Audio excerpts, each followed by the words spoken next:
faut juste que je prenne le coup de main sur les bons placements du coup. Un jeu de Tetris, ouais.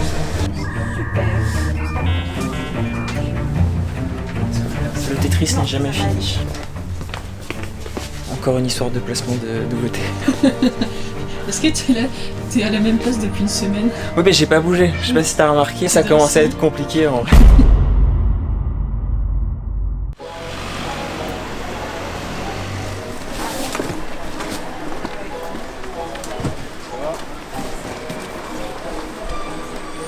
C'est bon. Là, on va attaquer les enlèvements.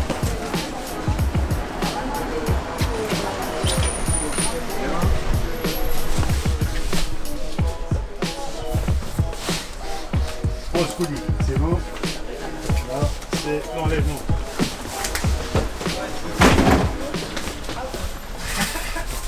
Pourquoi il y avait Nivano? Ça va? Ça va, j'avoue. Tu m'as dit que c'était fini, donc j'arrive. Ah, J'ai fait une David. Presque c'est fini. Oh, il a vu, ça je te laisse. Comment je suis gentil. J'ai l'âme de la... Ça va pour vous? Ouais, ça va. Plaisir. La contribution. Celui-ci c'est bon? Merci patron. Avec plaisir les gars. Pas mal de commandes internet prévues pour aujourd'hui. Ouais, parce que avec les offices qui arrivent aujourd'hui, il y a beaucoup de commandes qui vont être complètes parce qu'il y a pas mal de gens qui avaient passé des précommandes sur certains titres. Donc grosse journée de préparation de colis. Bon là je t'avoue qu'en ce moment on est un petit peu stressé parce que on a pas mal de problèmes avec notre transporteur. C'est-à-dire que nous on passe par un intermédiaire qui ensuite dispatche nos colis chez Colissimo, chez Mondial Relais, chez DPD, GLS, etc. Et ils nous ont pas ramassé les colis depuis une semaine. Donc finalement ils sont passés ce matin. Mais du coup, c'est une problématique que je pensais pas qu'elle serait aussi importante. Mais là, je me rends compte que la plus grosse difficulté finalement quand on fait de la vente à distance, c'est gérer la logistique. C'est-à-dire le fait que nous on prépare les colis et que le transporteur il vienne tout de suite pour ramasser les colis. Et ça rajoute vachement de complexité. Donc il faut gérer à la fois le stress que ça représente pour nous, pour l'équipe, parce qu'ils essayent de préparer les colis au plus vite et puis ils voient que c'est pas enlevé. Donc on avait 50 colis qui s'empilaient dans le studio. Et puis après, il faut aussi gérer la relation clientèle parce qu'il faut tenir au courant les gens que leur colis va partir, que malheureusement on a un problème avec le transporteur. Donc voilà, c'est des trucs pas hyper agréables. Surtout que la semaine dernière, c'était la semaine où on avait les fameux 40 ou 50 colis à préparer pour les carnets de l'apothicaire. Donc c'était un très très mauvais timing. Donc voilà, on espère que là on va trouver des solutions. On en discute beaucoup avec Hugo qui est particulièrement responsable de l'aspect logistique et vente à distance. Mais c'est un peu complexe. Mathilde, je sens que tu en as besoin. Est-ce que tu veux 100 grammes de pensée positive? Non merci. D'accord. Je suis très positive dans ma tête en ce moment. Je sais que c'est filmé là. Ah, c'est fini? Je le filme.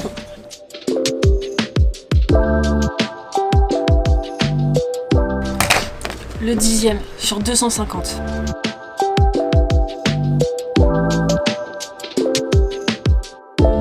Des belles nouveautés. Pour les amateurs de Tintin, c'est les coulisses, c'est ça? L'île Noire qui vient de sortir. Sympa. En manga, il y en a plein, je vais en reparler. On compte sur toi. Et en BD, il y en a de très jolis. Ah bah tiens, si tu veux avoir des nouveautés encore, Mathilde. Ça qui vient d'arriver. À voir ce que ça dit. Moi je ne connais pas du tout. Ah mais c'est Hugo Nicole.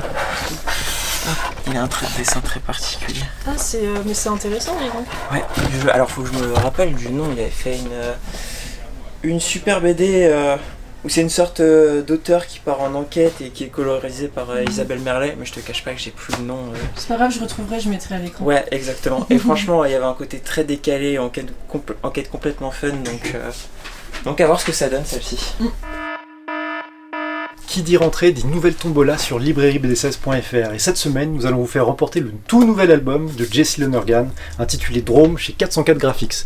Jesse Lonergan à qui on doit également le très bon Arca paru l'année dernière. Pour participer, rien de plus simple. Du 13 au 20 septembre, chaque palier de 50 € d'achat sur le site librairiebd16.fr vous donnera droit à un ticket de tombola. Donc 50 €, un ticket, 100 €, 2 tickets, 1000 €, soyons fous, 10 tickets. La semaine prochaine, nous effectuerons un tirage au sort qui permettra à 3 heureux élus de remporter cet album qui sera livré directement chez vous. Bonne chance à toutes et à tous. Encore sur son téléphone. Ouais, mais c'est pour la bonne cause encore une fois, parce que je suis en train de préparer une commande internet. Oh, Et tout ce que je peux te dire, c'est qu'il y a un tote bag. sympa. Et pour le reste, j'ai rien le droit de dire, parce que c'est de la part de Sarah pour Julien. Donc on va lui souhaiter un bon anniversaire, mais je n'ai pas le droit de vous présenter les livres qu'elle a choisis pour lui. Bon bah super, merci. Mais j'en ai d'autres, Ah. Attends, il y a un Mathieu par exemple qui a passé une très belle commande avec du Tête de Mort dans la version collector, du 2001 Night Stories, ce merveilleux manga qui est une espèce de suite au film de Kubrick, du Mutafukaz, du Héraclès, des Navigateurs. C'est magnifique, magnifique. Très très belle commande. Il y a Julien, un autre Julien, un de nos fidèles, qu'on connaissait déjà de l'époque Discord. Et oui, il y a eu un Discord BD16 éphémère oublié. pendant une petite année, on était moins d'une centaine. Et puis il a migré avec nous vers WhatsApp, et ça c'est trop cool. Et qui nous a pris d'ailleurs donc, les 2 tomes de Contrapassons, donc forcément il aura Lex Libris limité à 250 exemplaires celui-ci, puisque c'est un dessin qui a été exclusivement dessiné pour la librairie par Teresa Valero. Donc ça c'est quand même une consécration pour nous, ça c'est vraiment trop cool. Puis il a pris La Tête de Mort venue de Suède, et puis Supera, la nouvelle BD jeunesse de Jérémy Moreau. Génial, merci. Et merci à vous tous pour les commandes passées sur le site. Ce week-end ça a déferlé, c'était vraiment trop cool. Merci de votre soutien, parce que c'est vrai qu'on a besoin de vous pour que cette chaîne et cette librairie vivent. Donc c'est vraiment génial. Et vous avez notamment rendu un bel hommage à Flo, hein, notre nouveau libraire, parce que vous avez été innombrables à commander La Tête de Mort venue de Suède. Ah ouais, tant mieux que ça ait plu. Hein. Donc, Et même Murder Falcon. Hein. oui, Murder Falcon a aussi bien marché. Donc bon, vous avez commandé les BD. J'espère que vous allez apprécier vos lectures, que ça me retombe pas dessus. Mais non, ça fait très plaisir, et les commentaires aussi font très plaisir. Le Cromwell, c'est Andreas de Azimut avec Lupano. Non. Ok. Tu fais l'erreur, non, parce que l'autre c'est André Aé. Ah, c'est Andrea Hay, oui, c'est vrai. Et pareil, je me suis posé la question. Ouf, regarde, elle a rien eu.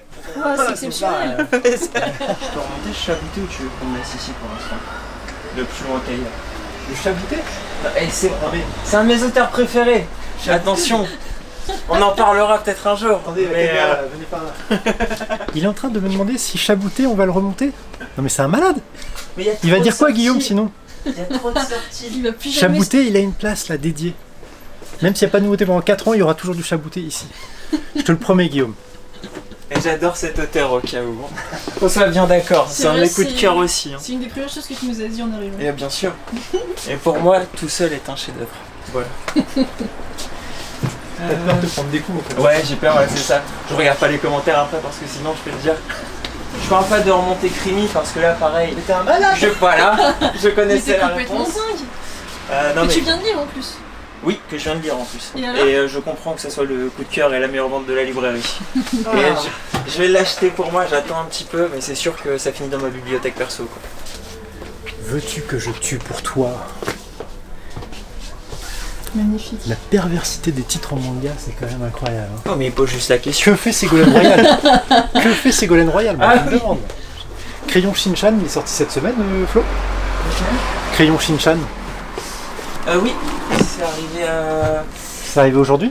C'était hier, j'ai eu un carton Harmonia Mundi. Si je dis pas de bêtises. Je crois que c'est chez Harmonia Mundi, hein. On regarde. Je crois pas. Je vais pas dire de bêtises. Où je l'ai rangé, il était déjà mis ici, tu sais, en 2 exemplaires. On va regarder. Je vais pas dire de bêtises.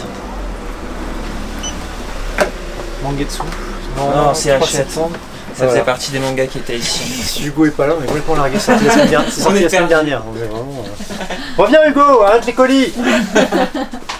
Et puis alors, je montre à Flo Crayon Et là, ça y est, Shinchan, la valide. tome 3. Je lui dis attends, c'est sorti cette semaine ou la semaine dernière? Il me dit non, c'est cette semaine, c'est Harmonia Mundi. Hein. Non, Et pas non, du tout, c'est c'était Hachette. Hachette. Achète. C'est crayonné. Semaine prochaine. Enfin, semaine dernière. Oh, mais je trouve que Thomas a la critique facile quand même. Hein. Ouais, parce que c'était pas le prêt. Oui, parce que lui non plus il ne savait pas. Je suis irremplaçable. Voilà. Ouais, ça va, Et bah, ouais, c'est ça la tête là. T'as tout chopé ça. le melon, mec. Hein. Je joue pas de migraine. Ah, toi aussi? Oui. Vous n'êtes pas seul. Je vais faire une pause pile avec celui-ci du coup. C'est le tome 2. Je laisse quoi, je veux deux exemplaires de blanc. Attends, le tome 2 vient de sortir. J'ai même pas eu le temps de lire le tome 1 quoi. Il est sorti Ouais, il y on a est 2 semaines. d'accord, ça s'est sorti vachement rapproché. Hein. De quoi? C'est en fait c'est le tome 2 de C'est où le plus loin d'ici. Oui, la vidéo que t'as fait tomber tout à l'heure. Non, je vois pas de quoi tu parles, du tout. J'ai pas une bosse là qui pousse. Non mais à voir ce qu'il a rattrapé avec brio. Oui, effectivement. Moi aussi j'ai de la critique facile. Mais bon, enfin, pendant que vous parlez de trucs futiles, plusieurs retours de libraires qui sont très bons sur cette série. Bah, tu veux pas nous en parler de tes coups de cœur alors? Puisque t'as dit Ah bah si tu veux, avec plaisir. Allez. Tant qu'il y a personne dans le magasin. Je vais parler de 2 titres, je pense que je suis le seul à les avoir lus. Et puis après on verra ensemble. Ouais, bon, celui...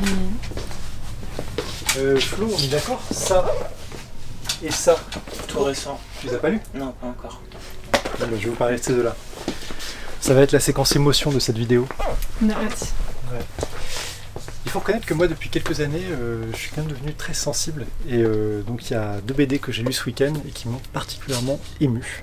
Et je vais commencer par celle-ci intitulée Virgile. C'est signé Lucie Mazel qui a notamment signé une BD que j'avais beaucoup aimée qui s'appelle Olive, BD ado-adulte et qui est une excellente dessinatrice, hein, Lucie Mazel. Et puis Zidrou au scénario. Zidrou que j'avais beaucoup apprécié il y a quelques années de cela maintenant, avec notamment Lydie et Folie Bergère. J'ai un peu perdu de vue depuis quelques années, et là je trouve qu'il revient au premier plan avec cet album. Donc c'est un one-shot. Virgile, ça raconte l'histoire de 7 hommes qui s'apprêtent à mettre fin à ses jours via l'euthanasie. Et c'est une BD extrêmement touchante, puisque dedans on va croiser toutes les personnes qui l'ont accompagné durant sa vie, notamment sa femme, hein, qu'il a quitté un jour de grève, oui, un jour de manifestation, exactement.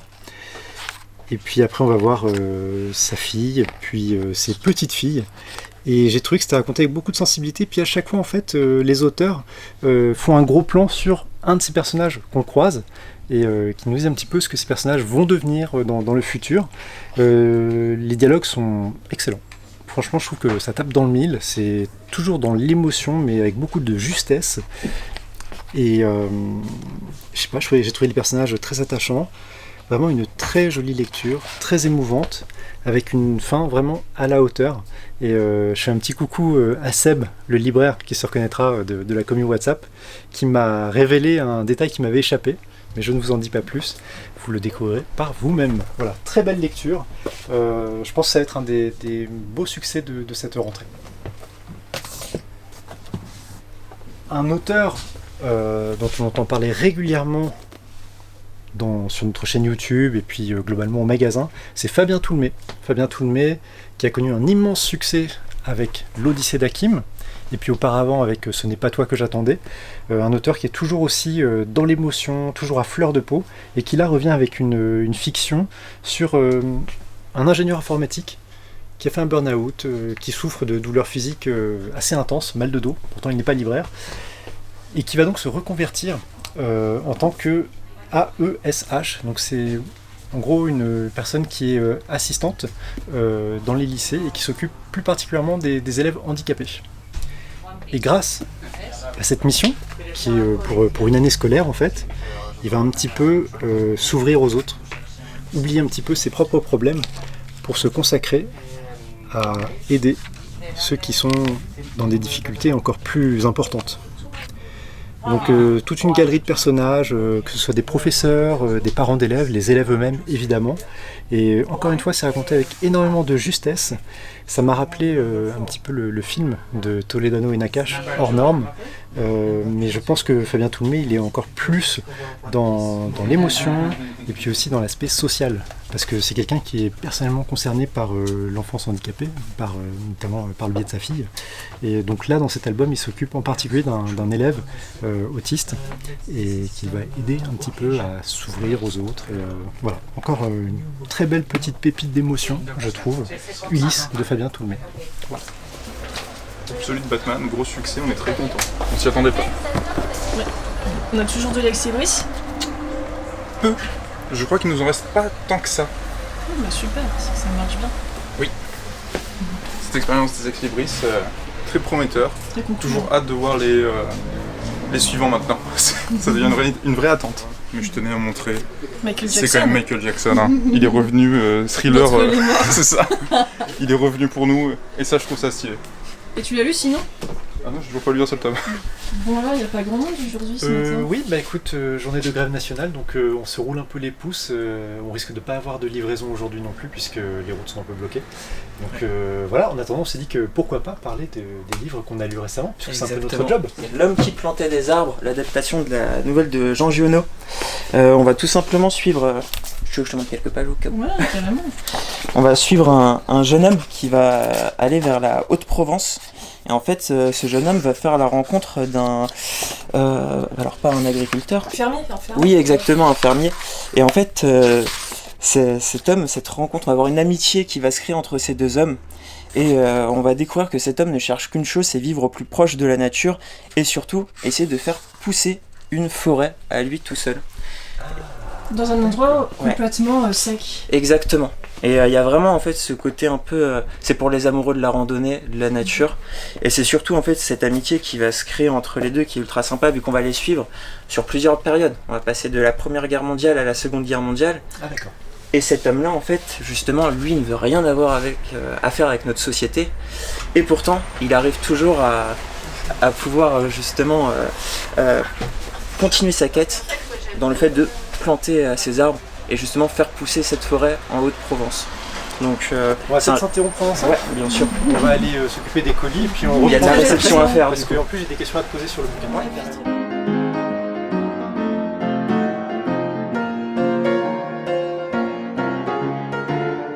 Ouais, donc j'avais quelques petites questions moi, par rapport à cet album. Déjà, Jean Giono, je connais très mal, hein, à part le Hussard sur le toit, tu vois. Ouais. Et je me demandais, c'est à partir de quel âge? Parce que ça a l'air d'être un récit qu'on peut proposer à des... En fait, il n'y a rien de choquant dans la bande dessinée. Moi, je le conseillerais même à partir de 12 ans. Parce qu'en fait, il y a quand même un côté historique qui est intéressant. Mais au-delà de ça, c'est vraiment cette amitié qui va se créer entre ces deux hommes qui est hyper prenante. Mais il n'y a rien de choquant, pas de sexualisation, pas de violence. Donc à Ouais. partir de 12 ans, il n'y a aucun problème pour la lire. Et je suis assez surpris parce que finalement, il n'y a pas énormément de texte. Ouais, non, c'est plutôt contemplatif. Hein. Plutôt contemplatif. C'est pour ça que je disais, s'il y a des amoureux de la randonnée, Ouais. des fois, tu as des superbes doubles pages. Bah, justement, ici. Choses comme ça. Effectivement, ça a l'air très contemplatif, très poétique. Et Daniel Cazenave, il est vraiment spécialisé dans les adaptations de romans ou d'essais. Donc, il a du métier. Ouais. Et franchement, super bande dessinée. Il y a un côté feel good en fait, vous vous sentez bien après l'avoir lu. C'est vraiment sympa quoi. Ça, c'est important. Ouais. Si on parlait un peu BD d'humour, Bah on a on a une l'Arsenal. lecture en commun, je crois. Ouais, exactement. Qui a pris un des derniers scénarios que Pétillon avait écrit. Ouais, parce que Pétillon il est décédé en 2018 et il a laissé un scénario quasi achevé d'une nouvelle aventure de Jack Palmer, le célèbre détective de la bande dessinée, L'Enquête Corse, par C'est exemple, ou L'Affaire du Voile. Et c'est excellent. Enfin moi j'ai adoré personnellement. On va avoir Palmer qui va débarquer chez une famille de vignobles. Sauf qu'il va être engagé justement pour retrouver la fille de ce fameux couple, fille qui doit se marier. Mais oui, avec un Américain. Exactement, qui a des vins californiens mais apparemment tip top. Et malheureusement, leur fille va disparaître. Et donc Palmer va devoir enquêter et retrouver leur fille. Sauf que bien sûr, sans trop en dévoiler, il va se rendre compte que il y a peut-être certaines familles qui détiennent des vignobles, qui sont pas très honnêtes dans leur vin. Et ça va l'emmener justement dans des aventures complètement rocambolesques. Donc très sympa, moi j'ai aimé. C'est léger, c'est une lecture assez courte. Mais moi je me suis surpris à rigoler tout seul dans ma chambre en train de... Mais complètement. de la lire, quoi. Mais c'est là que c'est intéressant parce que c'est vrai que tout le monde a dit ah bah tiens il y a un nouveau Larsenet qui sort à la rentrée et tout. Ouais ok, attention, c'est pas la route, Ah non, c'est pas Blast. ça n'a rien à voir. On est plus dans la veine Larsenet des années fluide glaciale, des années poisson pilote. Exactement. Voilà, on est dans l'humour et franchement c'est quand même un genre qu'il maîtrise extrêmement bien. Ou Retour à la Terre hein, par exemple. Pour, Oui, aussi. ce Ouais. style-là. Moi je trouve qu'il adapte vraiment avec beaucoup de brio les aventures de Jack Palmer à sa manière. Puis encore une fois, on n'en dévoile pas trop. Mais j'ai bien aimé le petit clin d'œil pour Pétillon à la toute fin. Ouais. Donc qui est très sympa. Non, franchement, une jolie surprise. mais attention, c'est pas du larcenet comme celui qu'on a vu ces dernières années, c'est pas non plus le rapport Brodeck. En revanche, je pense que pour offrir à quelqu'un qui se passionne pour le vin, tu vois, il y a vraiment un clin d'œil à faire aux gens, et c'est un titre qui va certainement beaucoup se vendre, notamment sur la fin d'année. Bon alors Flo, t'es pas très satisfait de ta présentation de tout à l'heure, est-ce que tu veux recommencer? Ouais, exactement. Bah en fait c'est un gros coup de cœur et j'aimerais la présenter correctement. Donc je vais vous parler de Coda, l'omnibus de Coda du coup. Ça va être l'histoire de ce barde que vous voyez juste ici, accompagné de sa licorne, qui ressemble plus à un monstre qu'à une licorne d'ailleurs. Et en fait, ce barde est en train de errer dans un monde où la magie a quasiment disparu, après un événement qu'on appelle l'extinction. Et ce barde qui a un regard assez pessimiste et sombre sur le monde qui l'entoure, est en quête d'une chose. Il est à la recherche de sa femme qui aurait disparu, et il doit la sauver. Mais alors, la sauver de quoi? Ça, on le découvre dans l'histoire. Et ce qui est ultra intéressant, c'est que au fur et à mesure de son périple, il va rencontrer énormément de formes de vie dans ce monde qui commencent en fait à se battre justement pour une once de magie qu'il pourrait récupérer. Et cet homme, justement, au fur et à mesure des rencontres, son regard pessimiste va sûrement changer. En fait, c'est une BD où il y a beaucoup d'action. Vraiment un côté ça parle des relations surtout. On sert de l'heroic fantasy pour parler d'une relation amoureuse et des relations qu'on peut avoir avec les gens qui nous entourent. Donc vraiment oui, il y a beaucoup d'action, énormément d'humour, parce que vous allez voir que la licorne qui l'accompagne, elle a un langage très particulier. Et du coup, c'est un de mes gros coups de cœur. D'ailleurs, je t'en parlais la première fois, je te l'avais présenté. Je trouve qu'au niveau des couleurs, pour moi, je te montre cette page-là aussi, que je trouve magnifique. Il y a un côté un peu Taram et le chaudron magique. Donc moi, c'est la référence que j'ai en tout cas, à ce niveau-là. Et donc, mais pas pour l'histoire. Non, pas pour l'histoire, rien à voir. Ouais, exactement. Donc voilà Coda, l'omnibus. Je sais que tu avais lu plusieurs histoires de Simon Spurrier, parce qu'il avait fait Hellblazer, c'est ça? Notamment Hellblazer, et puis pas mal de titres récemment. Alors j'en ai aucun qui me vient à l'esprit, parce que là c'est vrai que j'étais en train de faire un colis, donc j'étais pas trop concentré. Il y avait Saison de sang. Oui, Saison de sang, mais qu'il a fait avec Vergara d'ailleurs. Et tu as déjà dit peut-être que c'était le même univers, toi, non? Non, là je l'ai pas encore dit. D'accord. Mais effectivement, en fait, c'est dans le même univers. Alors, autre maison d'édition, c'est chez Dargo. Et là, on est sur une BD sans texte. Je préfère prévenir au cas où, parce que si celle-ci intéresse les gens et qu'ils veulent pas une suite directe, mais une histoire qui se passe dans le même univers, oui, donc c'est Saison de sang. Et c'est. Toi, tu m'avais dit aussi, tu avais énormément aimé cette histoire. J'avais adoré. Et puis je trouve que c'est vachement bien que tu reparles de ce titre, qui est paru il y a quand même, je crois que c'était en 2020, c'est ce que on voyait tout à l'heure. Et de la bonne heroic fantasy américaine, en tout cas américaine, tout à fait, c'est pas si fréquent. On peut faire un pont effectivement avec La Quête de l'Oiseau du Temps, des séries comme ça, de la grande BD fantasy des années 80-90, et je pense qu'il y a quand même un hommage évident dans cette œuvre-là, c'est sûr. Bon Mathilde, la semaine dernière t'as pas fait tes devoirs? Non, j'avoue que pendant les vacances je n'ai rien lu. Voilà. Enfin si, j'ai lu des romans. J'ai lu des romans quand même, s'il vous plaît. Mais du coup là, cette semaine, enfin je sais pas quand est-ce qu'il est sorti exactement, mais en tout cas récemment. Il y a 2 semaines. Ouais, c'est ça, le tome 2 de L'Âge d'eau. Et moi j'adore les baleines, forcément j'étais obligée de le lire. Et en plus c'est signé Benjamin Flao. Benjamin Flao, c'est lui qui a fait Kiliana Song, que tu as mis là derrière, bien joué, qui est un très bel album. Magnifique. Ouais. Et La vie secrète des arbres plus récemment. Son plus grand succès. Voilà. La vie secrète des arbres, adapté du roman de Peter Wolleben. Exactement. Donc du coup je me suis lancée dans ce diptyque, voilà, c'est fini en 2 tomes de L'Âge d'eau, et j'ai adoré. J'ai trouvé ça ultra poétique, déjà par le dessin, mais aussi par l'histoire. Je vais montrer quelques planches. Ouais, merci. C'est vrai que... C'est magnifique, le dessin de Benjamin Flao, il est exceptionnel, il y a des planches qui sont encore... Enfin bref, il y a des doubles pages incroyables. Comme vous voyez, il n'y a pas trop de texte. Ça c'est que le début, après ça... Et j'ai trouvé qu'il fait preuve d'une imagination dans cette histoire qui est incroyable. Donc du coup c'est une sorte de fable écologique dans un monde post-apocalyptique, mais pas du tout, c'est pas du tout une BD comme on peut l'imaginer. Souvent quand on parle de post-apo, c'est un peu violent, etc. Oui, tout à fait. Là la violence elle est plutôt insinuée dans ce que l'État a fait de la société, mais elle est jamais physique, elle est jamais explicite. On voit des planches, puisque donc il y a une grande partie des habitants qui vivent sur l'eau. En fait, le truc c'est que ça raconte la montée des eaux.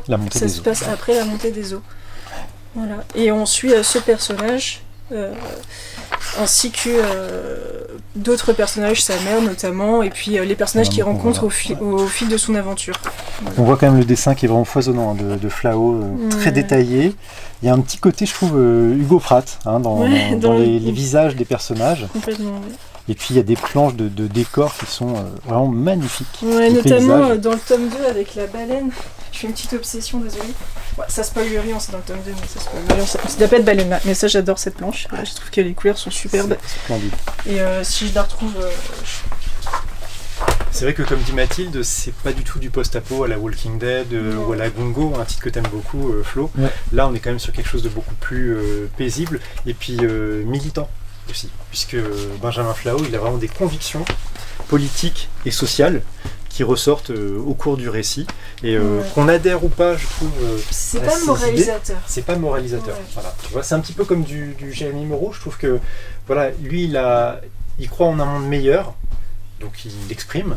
Mais il va jamais chercher à te convaincre à tout prix que c'est ce qu'il faut pour l'avenir de la planète. Non, parce qu'il y a ce côté justement très poétique, et donc moi vraiment, en tout cas ça m'a complètement emballé, j'ai trouvé ça très très beau, et je m'attendais pas forcément en fait à vraiment tel coup de cœur, donc voilà, donc je suis très contente de l'avoir. Franchement c'est cool, ça fait plaisir de débuter avec une très bonne lecture comme ça. Ouais, clairement, donc voilà, les deux tomes. Et moi j'avais lu que le premier tome, enfin j'avais lu le premier tome quand il est paru. J'étais à moitié convaincu, mais c'est aussi parce que c'était l'histoire, elle s'arrêtait à plein milieu. Ouais. Et je veux dire que le tome 2 m'a achevé de me convaincre. Après, je tiens à préciser, je sais pas ce que t'en penses, c'est assez perché par moment. Ah oui, complètement. Voilà. Ouais. Et en fait, c'est un petit peu fantastique aussi parfois, faut le dire. Mais ça, moi, je trouve que ça s'intègre parfaitement dans le récit. Mais je comprends les gens qui adhèrent pas forcément à ce genre de type de récit. En tout cas, voilà, si vous voulez une aventure assez contemplative, poétique, avec des belles valeurs, moi je vous conseille L'Âge d'eau, et puis très bien dessiné aussi. Et puis pour ceux qui voudraient vraiment découvrir le travail de Benjamin Flao, je pense qu'ils peuvent aussi commencer avec Kylian Assange. Oui, il vaut mieux commencer avec ça. Peut-être plus accessible, oui, je suis d'accord. Mais après, allez-y sur celui-ci. Et en fait d'ailleurs celui-là, il me rappelle un petit peu un de ses précédents qui s'appelait Essence, qui lui aussi était assez onirique et parfois vraiment un peu perché, mais pas dans le mauvais sens du terme, quoi. Vraiment aussi une très très belle BD. Ouais, voilà, L'Âge d'eau. Et tu parlais de Jérémy Moreau, il y a un Jérémy Moreau qui est sorti à la rentrée. Je vais te le chercher. Ouais. Et qu'on a lu avec Florian. Justement, je vais prendre la caméra à Flo. Donc Super A de Jérémy Moreau, que tu as lu aussi du coup. Ouais, exactement. Merci. Est-ce que tu veux que je monte quelques pages? Avec grand plaisir, Flo. Donc on retrouve les couleurs flamboyantes des Paisley. Le nouveau style de Jérémy. C'est ça. De Jérémy Moreau. Ça parle, c'est l'histoire de ses deux enfants, un frère et une sœur, qui un jour, la petite sœur tombe dans la piscine, et en fait la piscine elle a été complètement laissée à l'abandon par le père, qui fiche rien de ses journées d'ailleurs. Il essaye de s'en sortir en écrivant des histoires, mais on va dire que son fils dit que c'est pas le meilleur pour un auteur. Il est très fatigué, il a 2 enfants. Exactement, c'est ça. Il dort tout le temps, effectivement. Et donc un jour, la petite fille plonge dans la piscine et en fait elle se transforme en un animal. Ouais, voilà. Exactement. On a son petit frère qui va sauter dedans pour essayer de la récupérer. Et à partir de là, les deux vont développer des super pouvoirs. D'animaux. Exactement. Qui reviendraient de nos origines, en fait, finalement. Exactement, c'est ça. Alors c'est très intéressant, je vous interromps un instant, parce que justement dans L'Âge d'eau, il y a un personnage qui développe lui aussi des capacités hors normes suite à la montée des eaux. Oui, c'est vrai, c'est vrai. Et puis je vais pas vous dire de bêtises, mais en plus, on va chercher le terme exact, parce qu'ils en parlent à la fin de la bande dessinée. Parce que je suis pas scientifique. Non, moi non plus. Oui, voilà. Ça, Mathilde, on savait. En fait, voilà, je vous montre ça. Parce qu'en fait, ça va être Lucas. Donc c'est en fait le dernier ancêtre commun par rapport à tous les êtres vivants sur notre planète. D'accord. Et en fait c'est ce qu'ils vont absorber dans la piscine, et c'est pour ça qu'ils vont réussir à développer des pouvoirs, la vitesse du guépard, l'odorat de l'ours. Et tout ça en fait justement ils vont devoir apprendre à maîtriser leur pouvoir, parce que la petite sœur qui a un côté un peu fofolle, ah bah là c'est la catastrophe, hein. Exactement. Elle se transforme en chimère en réalité. Donc c'est super pour les petits, je trouve, pour les alors enfants. justement, à partir de quel âge Tu disais, 5-6 ans, il n'y a rien de choquant. Ouais. En fait, en réalité, tant que l'enfant peut le lire tout seul à partir du CP, si justement il commence la lecture, ça peut être lu aussi comme un album jeunesse à un autre enfant. Hein. Ouais, Donc, plus jeune, oui, je suis ouais, d'accord. exactement. Les petits, ils sont super mignons, rigolos. Ouais. L'aventure, elle est vraiment chouette. Et puis, bon, c'est en tome 1, mais du coup, je pense que ça va être sympa pour les enfants pour de la suivre suite, ouais. les aventures de ces Et enfants. puis ça peut être pour vraiment les plus petits vu qu'il n'y a rien d'effrayant dedans. Non. Vraiment. Non. À partir de 5 ans, il n'y a aucun problème. Ouais, c'est vraiment chouette, moi j'ai bien aimé. Eh ben, super, merci beaucoup à tous les deux. Merci à toi. Merci. Bon, Hugo, t'aurais pas quelques petits mangas à nous présenter des fois là? Je vais vous parler d'une nouveauté, du nouveau tome 1. Je suis archi fan, c'est bien je dis tome 1, c'est un tome 16. Je suis archi fan de Goblin Slayer, la série. Il y a 5 séries actuellement en France et l'auteur, c'est un auteur de light novel. Donc chaque fois c'est des adaptations et il y a l'une de ces nouvelles séries qui arrive en France. Moscou 2160 et là, quelle surprise. Ça mélange des univers que j'adore, je suis très fan de l'univers cyberpunk.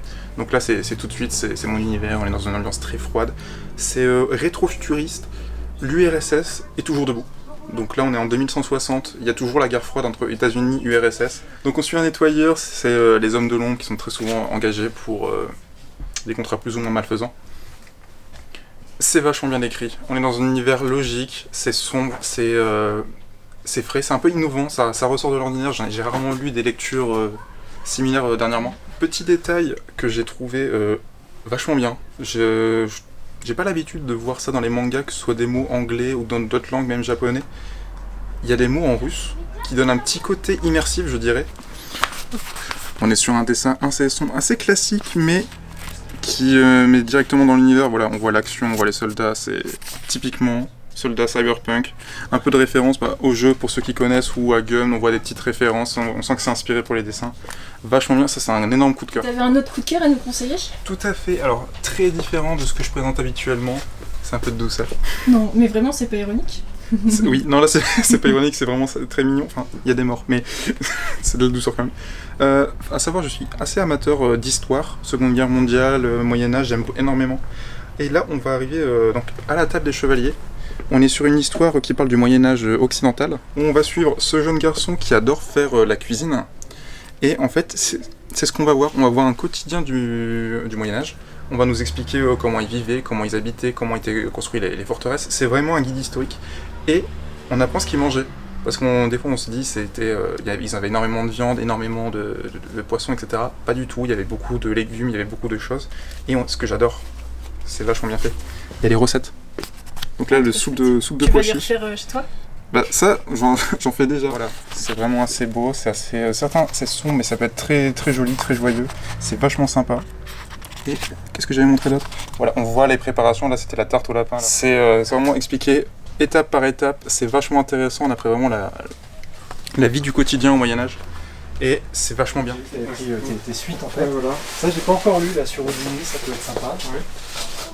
Il y a eu le tome 2 de la confrérie des tempêtes. Ça, si t'as jamais lu, c'est très bien malgré nous sur les Alsaciens. Les Malgrino. Les Malgrino. Ah oui. Exactement. Il y avait déjà une BD sur ce thème. On a reçu un joli titre aujourd'hui.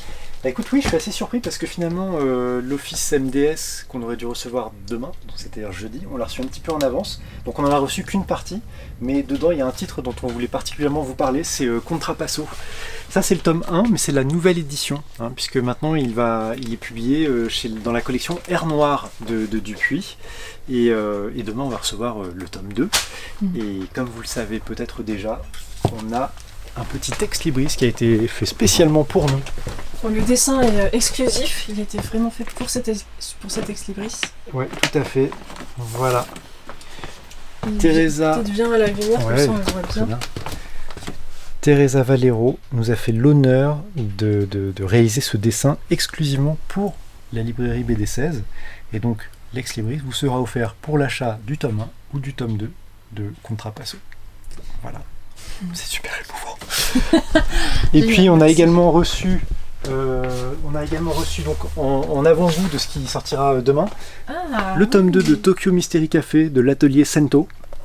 Le tome 1 avait un gros succès à la librairie, ainsi que l'édition standard, si je puis dire, du 5e tome de Torgal Saga, dessiné cette fois par Awamri, qu'on connaît notamment pour... il avait participé au cycle d'avant la quête de l'oiseau du temps. D'accord. Tu vas prendre des petites lectures pour ce soir? Oui, déjà je pense que je vais prendre Tokyo Mystery Café. Et puis, oui, on a aussi reçu celui-ci. C'est un spin-off de l'excellente série Granville de Brian Talbot. Et là, c'est un hors-série, donc les carnets de Stamford Oxmoor. Je te montre un petit peu l'intérieur parce que c'est très joli, tout en couleur sépia. Ah, super. Voilà. Certains le comparent un peu à du Black Sad, mais alors, ce serait du Black Sad avec du steampunk dedans. Et c'est vachement bien. Moi, je trouve qu'en termes de scénario, c'est même vraiment au-dessus de Black Sad. Les gens vont croire que je n'aime pas Black Sad. Si, j'aime beaucoup Black Sad, mais je pense qu'il y a des séries qui, en termes de scénario, sont au-dessus. Et Granville en fait partie. Voilà, c'est une petite journée qui s'achève pour BD16. Journée de grève oblige. Mais on a quand même été assez productifs, donc je suis content. Toujours nos petits soucis logistiques. Mais je pense qu'on va finir par s'en sortir. Allez, à la prochaine.